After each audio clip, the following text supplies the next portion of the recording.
Hi everyone, welcome to another episode of High Strangeness. In this episode, we tackle one of my favorite close encounters of the third kind stories / high strangeness stories. This one takes place in Russia and the notorious Siberian Expanse, so I hope you'll enjoy it. High Strangeness, Episode 3, The Mysteries of Lake Baikal. Alright, so here's a brief history on Lake Baikal. Lake Baikal is not only the one of the oldest lakes in the entire world, but it's actually the deepest freshwater lake and largest. It's 1,600 meters of depth up to, and it's 0.5 square kilometers of water body. Despite the environment of Lake Baikal, it hosts tons of different life. 4,000 different species live in the ecosystem. Lake Baikal is located in the infamous southern most expanse of the Siberian Expanse in Russia. Because of the age of Lake Baikal, there's been tons of legends that have been told about sea creatures and monsters with massive jaws and huge bodies in the lake. Due to the size of the lake, huge animals grow in huge depths, so huge predators also grow as well. So these stories, seem to pop up when you get environments like this. But not only stories of sea creatures, also stories of lights being seen. UFO, UAP sightings are also notorious for this area, so we'll go over a few of them. Probably the most notorious story told about Lake Baikal takes place in 1982. Supposedly, this story was leaked from a declassified Soviet intelligence report. It takes place in the summer of 1982, and it was a team of diving experts in the Soviet military. They were doing training operations in Lake Baikal. They were doing drills and exercises, expeditions, training. Most of the logs and the exercises they were performing were all average, everyday stuff, just run-of-the-mill reports. But there was one incident that was unusual. A team of the divers were exploring Lake Baikal, and they came across 3 huge entities, humanoid entities, that were wearing silver clothing, reflective clothing, shiny reflective clothing. And they were about 3 meters tall, humongous, and they had helmets on, but these helmets weren't enclosed. They were completely open to water, so water was freely flowing into these helmets. They said they were pale looking, and I'm not sure if much more description was given other than being pale. They're even referred to as the pale divers. But they seen these beings, and some of the Soviets begin to light their flares and their torches to get a better look at these things. And as soon as they do that, the entities just swim off, into the darkness really casually. And afterwards, the Soviet divers return to their commanding officer, and they tell him of this insane story, that they encountered entities down there. And immediately, they waste no time, and the commanding officer puts together a team of the strongest 7 men, physically fit, and they have equipment for ensnaring and capturing and entangling. And they're ordered to capture one of these things alive. So quickly, the 7-man team of Soviets returns to the water, to the exact spot where they saw the entities. And sure enough, the 3 entities appear again.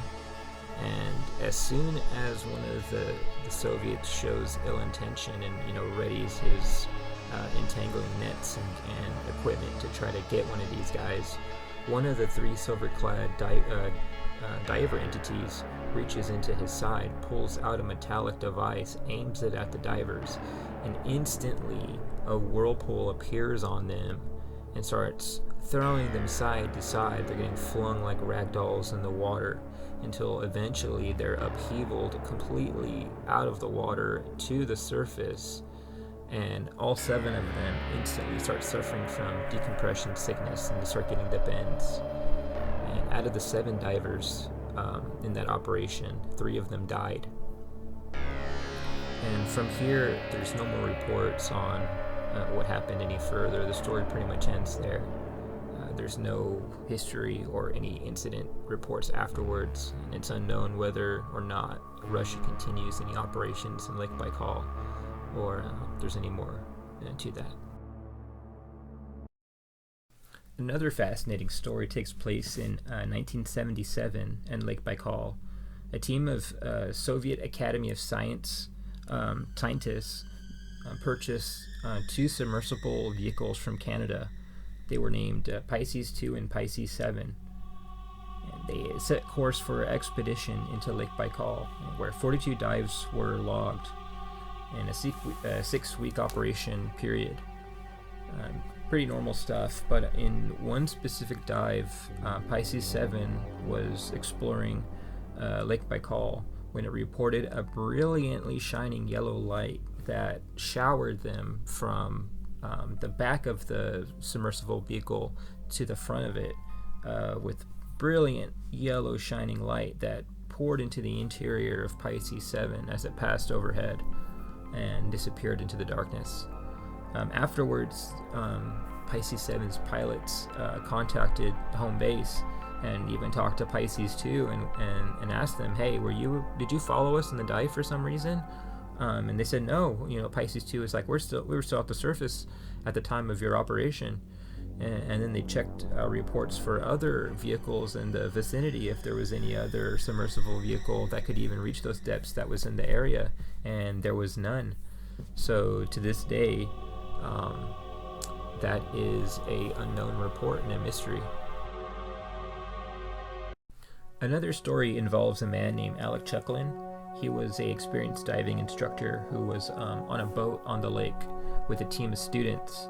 And as they were on the boat, one of the students observed a strange red light that was out on the lake in the distance. And as they started observing this strange red light, it started heading towards them, at a fast speed overhead. And just when they thought this thing was going to, fly over them, it plunges into the lake underneath them. And they're all standing looking into the water, and as they look into the water, it all glows red underneath the boat, until finally the object comes bolting out of the water, shooting like a rocket out of the water, into towards the sky vertically, where they never see it again afterwards.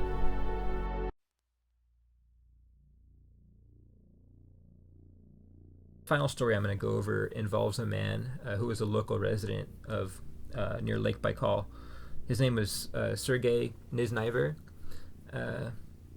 He was spending an evening with his family when his son, in a panic, came to him and told him that they had to go out into the balcony and see something. So as the father and son go out to the balcony, the son points out a bright blinking orange strobing light out on the lake. And as they observe it, it shoots up vertically like a rocket towards the sky, but then instantly returns to its original position. And as they're watching, another orange, ball of light appears out of the lake, and the two parallel together began like a coordinated type of dance over the lake until both of the lights vertically shoot up into the sky, and then both of them plummet into the lake, where they were never seen again.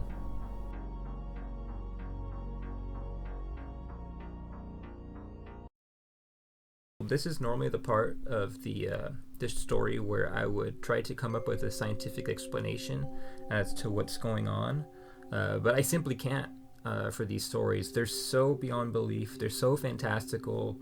They're true stories of close encounters and high strangeness that you simply cannot put some sort of scientific explanation that makes any sort of sense to these stories. You pretty much have to leave them to the encounters and the reports that are given, and then make some sort of assumption from there. It's time for a tinfoil hat explanation as to what's going on, which funnily enough I have more to talk about in this instance than the scientific explanation. So what's going on? Have ETs, extraterrestrials, been living, on Earth this entire time? Have they been sharing the oceans with us? Are oceans actually their home? Or do they maybe just use oceans as like a base of operations? Is this something similar to the stories of Atlanteans and Atlantis? People have a city underwater and things like that. Or maybe there's more truth to these legends and things than we thought. Perhaps they're powered by water. Maybe the water has something to do with it. Perhaps their vehicles are fueled by water, and when they enter water, they're doing like a refueling process or something like that. And maybe if they're not Earthlings originally like us, perhaps even if they are visitors, maybe they are using our deepest lakes and the most unexplored parts of our oceans to kind of set up base.